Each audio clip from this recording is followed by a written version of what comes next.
Hello all to the channel Beers and Bulls. So we are back with our fundamental studies जिसके बारे में हमने आपको कहा था कि अब हम बात करेंगे अपने फंडामेंटल स्टडीज के सेकंड पार्ट की जिसमें हम डिस्कस करेंगे balance sheet. So guys what is balance sheet और बैलेंस शीट में क्या पैरामीटर्स हैं जो हमें देखने बहुत ज्यादा जरूरी है। तो गाइस अपने पेन और पेंसिल उठा लीजिए और नोट करना शुरू करिए। गाइस बैलेंस शीट में जो आपके देखने वाली चीजें हैं वो आपको मैं बेसिक्स सबके क्लियर कर देता हूं। इसमें देखने वाले पैरामीटर्स हैं 5। ठीक है जी, तो हम फर्स्ट पैरामीटर की बात करते हैं विच इज शेयर कैपिटल। चलिए अब हम एडीएफ फूड के बारे में स्टडी कर रहे हैं इसकी बैलेंस शीट। तो दोस्तों ये आ गई इसकी बैलेंस शीट और ये हम स्टडी कर रहे हैं स्क्रीनर पे, राइट। तो what is share capital? This is share capital.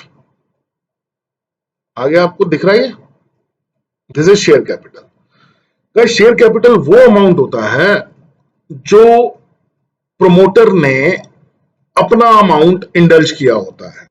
अब कोई भी कंपनी शुरू होती है तो उसमें कंपनी लोन्स लेती है, बोरोइंग्स लेती है, जैसे मशीनरी के लिए लोन लेगी या वर्किंग कैपिटल के लिए बैंक लोन लेगी। तो जो वो लोन मिलता है उसका 20-30% कंपनी को पे करना होता है, यानी प्रमोटर को पे करना होता है।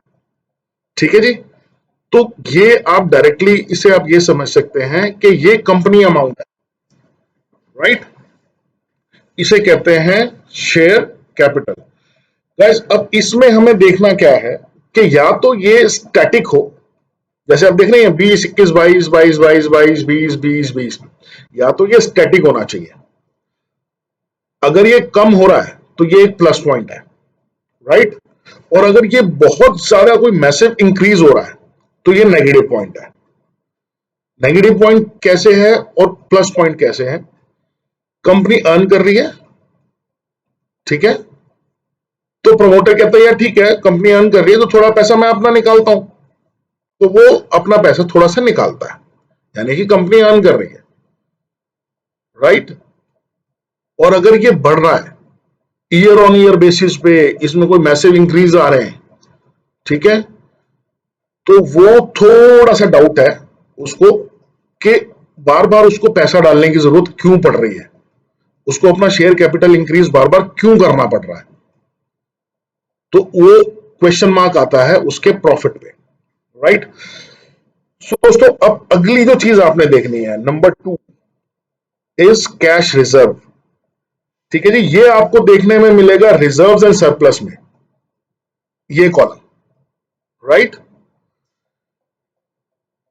कैश रिजर्व जो है ये कंपनी का कभी भी नेगेटिव में नहीं होना चाहिए। नेगेटिव होना एक बैड साइन है कंपनी के लिए।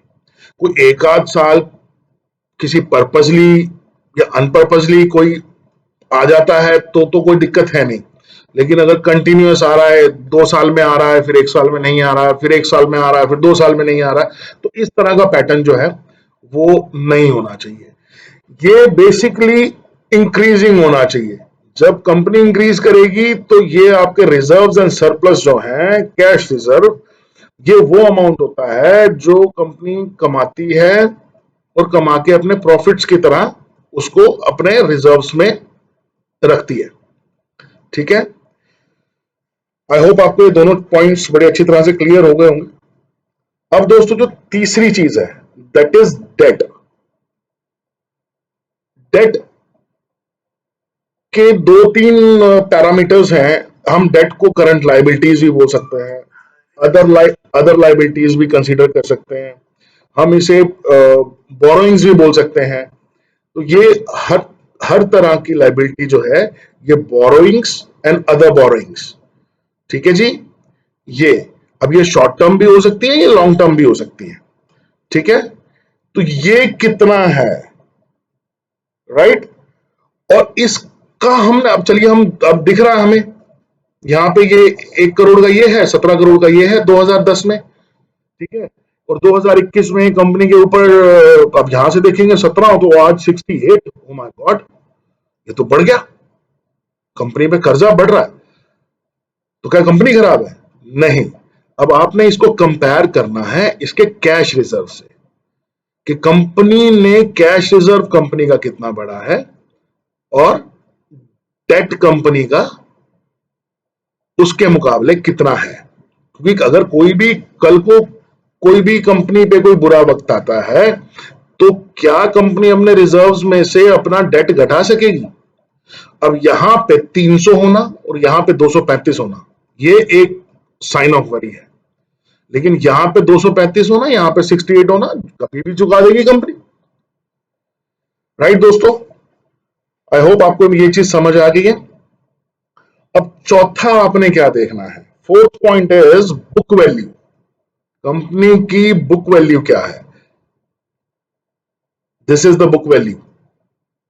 ठीक है, अगर आप इसको डिटेल्ड बैलेंस शीट में पढ़ेंगे बीएससी या एनएससी की साइट पर जाके तो ये आपको एनुअली नजर आएगा। और बुक वैल्यू जो है, कंपनी अगर इंक्रीज कर रही है तो बुक वैल्यू हमेशा इंक्रीज करती हुई होनी चाहिए, ईयर ऑन ईयर बेसिस पे ये इंक्रीजिंग होनी चाहिए। अब दोस्तों जो पांचवी चीज है, ठीक है जी, बहुत जरूरी चीज है, इसे ध्यान से समझिए। पांचवी चीज है एसेट्स ओवर लायबिलिटीज, के एसेट्स के मुकाबले कंपनी की लायबिलिटीज क्या क्या है और इसको अब देखने का क्या पैरामीटर होना चाहिए आपका। इसमें आप कभी भी, ठीक है, किसी सम केस में आप इसको कर सकते हैं, बट 99.9% आप इस चीज को नहीं करें तो ज्यादा बेटर होगा।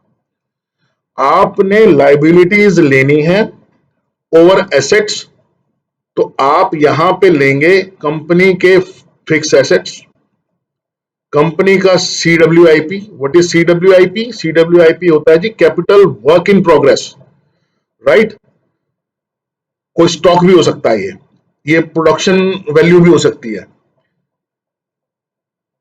अदर एसेट्स, ठीक है। इनको टोटल करिए, ये आ गया जी आपका मोटावाटी 120, ठीक है जी। अब आप इसमें से लाइबिलिटीज को देखिए, short term and long term दोनों लाइबिलिटीज देख लीजिए। एसेट ज्यादा है, लाइबिलिटीज कम है, अच्छा साइन है। अब आप यहां पर देखिए, एसेट्स है जी टोटल इसके, इन्वेस्टमेंट्स को आप इसमें एक्सक्लूड करें, इन्वेस्टमेंट्स को ना गिने, इन्वेस्टमेंट्स इसमें काउंट नहीं होंगी। हालांकि है वो भी पार्ट ऑफ एसेट, लेकिन वो इसमें आप काउंट ना करें, वो ज्यादा बेटर रहता है। 229 प्लस 77, 229 प्लस 77, 306, 306 के मुकाबले 68, वेरी पॉजिटिव। आई होप दोस्तों आपको मेरी चीज जो है, ये जो मैंने आपको 5 पॉइंट्स बताए हैं बैलेंस शीट को देखने के, ये आपको समझ आ गए होंगे। ठीक है, इससे ज्यादा आप डीप इनटू ना जाएं, डीप इनटू जाएंगे तो आप फिर बैलेंस शीट को आपने ऑडिट नहीं करना है, हमको बैलेंस शीट के पैरामीटर्स चेक करने हैं कि ये मेजर पैरामीटर्स हैं, इनको समझना थोड़े पे वो बहुत जरूरी है। चलिए दोस्तों, अब हम बात करते हैं हमारे एक रडार स्टॉक की और एक फंडामेंटली इन्वेस्टमेंट स्टॉक की। तो दोस्तों आज आपके लिए एक और यूनिक कंपनी लाया हूं, एमटार टेक्नोलॉजीज।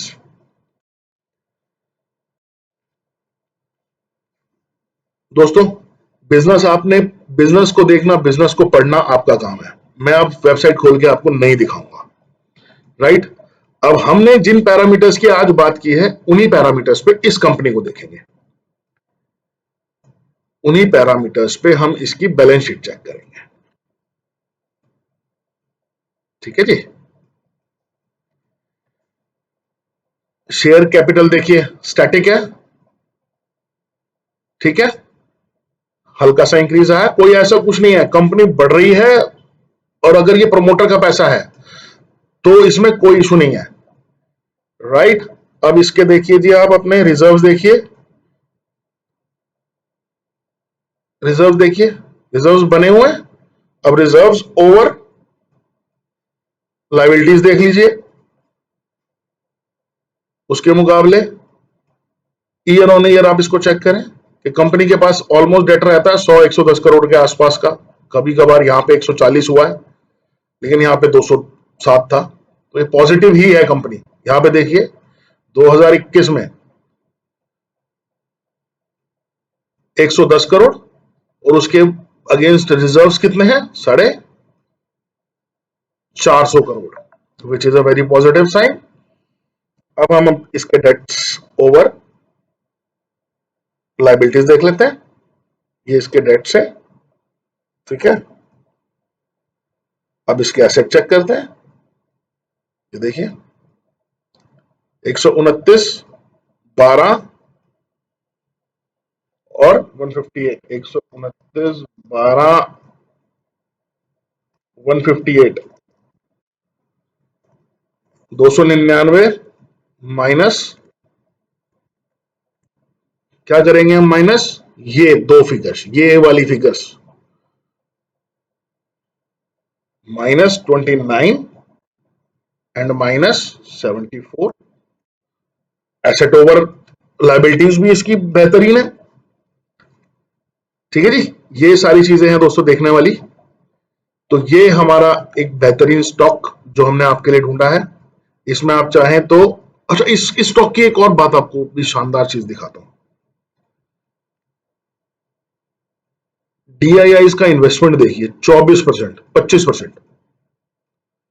कौन कौन इन्वेस्टेड है भैया इस कंपनी में, Invesco India, Aditya Birla, Axis mutual, SBI, Nippon,